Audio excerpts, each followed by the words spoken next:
ኢዮሃ አበባዬ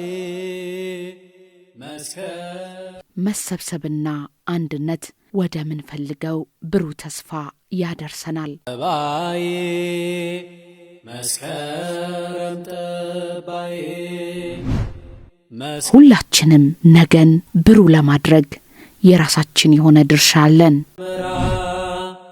ሕዝበ ኢትዮጵያን በህብረት በመሰባሰብና በአንድነት ተደምረን ሀገራችንን ከፍ ልናደርጋት ይገባል። ብርሃን በመስቀል ደመራ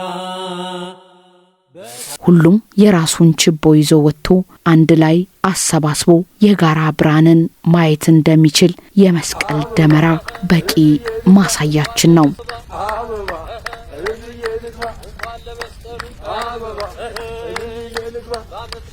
የደመራ ጭስ የተቀበረውን የክርስቶስን መስቀል እንዳመለከተው ሁሉ አንድነታችን ለጠነከረች ኢትዮጵያ ወሳኝ ነው። በድጋሚ እንኳን ለመስቀል በዓል አደረሳችሁ። ቦንጋ ኤፍኤም 97.4 ሬዲዮ ጣቢያ